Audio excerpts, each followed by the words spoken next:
అఖండమండలాకారం వ్యాప్తం ఏన చరాచరం తత్పదం దర్శనం యోగం తస్మై శ్రీ గురవే నమః. శ్రీ గురవే నమః. శ్రోత్ర మహాశైలకు, ప్రేక్షక మహాశైలకు అభివందనములు. ఈ ఎపిసోడ్ నందు మనము మంత్రం అంటే ఏమిటిది, ఆ మంత్రానికి అర్థమేమి, ఆ మంత్రం వల్ల ఏమి మనకు కలుగుతుంది అనేటువంటి విషయాన్ని మనము అందరూ మంత్రం మంత్రం మంత్రం అంటారు. ఆ మంత్రంలో ఏముంది, ఆ మంత్రం యొక్క అర్థమేమి అనేటువంటి విషయాన్ని మనము తెలుసుకుందాం. మంత్రము అనేదానికి అర్థం ఏమంటే, మకారము అనగా మ అంటే మననము చేయడము, దానిని జపము చేయుట అంటారు. తర్వాత త్రకారము అనగా త్రాణము, శక్తిని ఇచ్చేటువంటిది. అంటే మంత్రం అనేది మననము చేసేదాని వలన, ఏ మంత్రమైతే మనము మననం చేస్తామో అంటే ఆ మంత్రాన్ని పదే పదే ఉచ్చరించడాన్నే జపము అంటారు. ఆ విధంగా ఎవరైతే చేస్తారో ఆ దానివల్ల మనకు మా శక్తిని, బలాన్ని మనకు చేకూరుస్తుంది అనేటువంటిది విషయం. మంత్రము అనే దాని మననం చేసేదాని వల్ల శక్తి, బలముగా పటిష్టత అన్ని కలుగుతాయి అనేటువంటి విషయాన్ని మననము చేయడాన్నే మనము మంత్రము అని పిలుస్తాను. మరియు మకారం అనగా జీవుడు, త్రకారం అనగా ఆత్మ.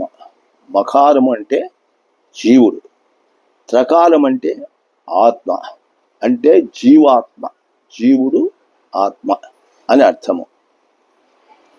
జీవాత్మైకమే ఈ యొక్క మంత్రం అన్నమాట. అనగా జీవుడు ఆత్మ కలిసి ఉండేదాన్ని మంత్రము అని పిలవడతారనమాట. మరియు మకారం అనగా మననము, త్రకారం అనగా బుద్ధి అని కూడా ఇంకోటి ఉంది. మనోబుద్ధుల సంజ్ఞయే మంత్రము అని కూడా పిలువబడుతుంది అనమాట. ఈ రీతిగా మంత్రము అనేదానికి చాలా చాలా అర్థాలు కలవు. ఇట్టి మంత్రాన్ని మనము రోజు నిశ్చల బుద్ధితో మనము జపం చేసేదాని వల్ల, మననం చేసేదాని వల్ల మనకు ఏం కలుగుతుంది అందరికీ తెలుసు, అందరికీ తెలిసిన విషయం.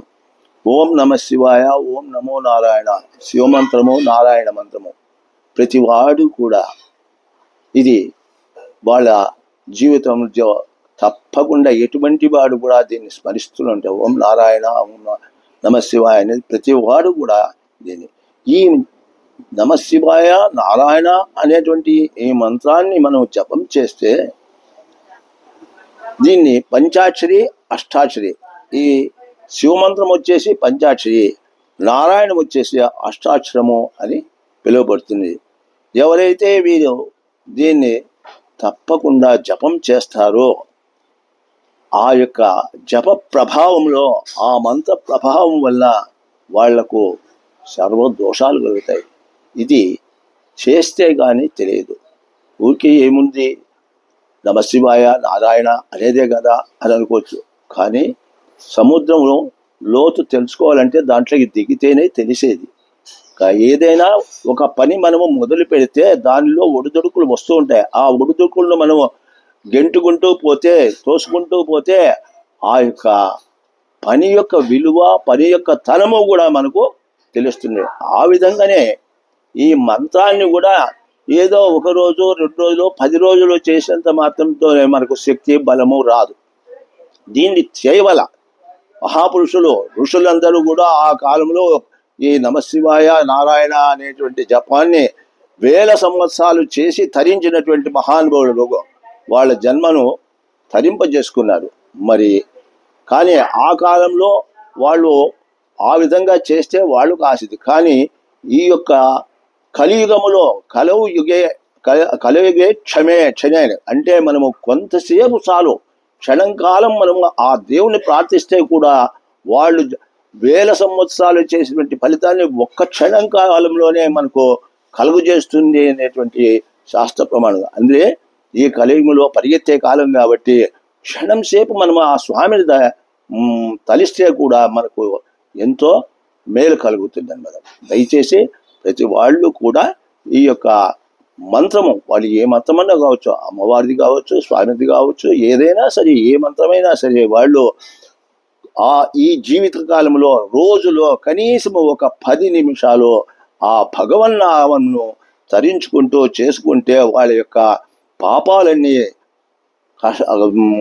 తొలగిపోతాయి, సర్వ పాపాలు తొలగిపోయి వాళ్ళ కష్టాలన్నీ తొలగిపోయి సర్వ దోషాలన్నీ తొలగిపోయి ఆయురారోగ్యములతో ఐశ్వర్యములతో సుఖ సంతోషములతో వాళ్ళ జీవనాన్ని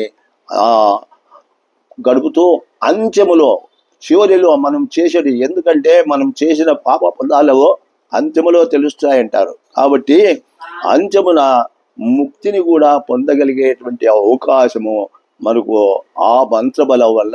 కాబట్టి మంత్రం అంటే చాలా గొప్పదిగా, దయచేసి అందరూ కూడా మంత్రం అంటే ఏదో అని తోసేయకుండా, 1 రోజు 2 రోజులతో సిద్ధించేవి కాదు.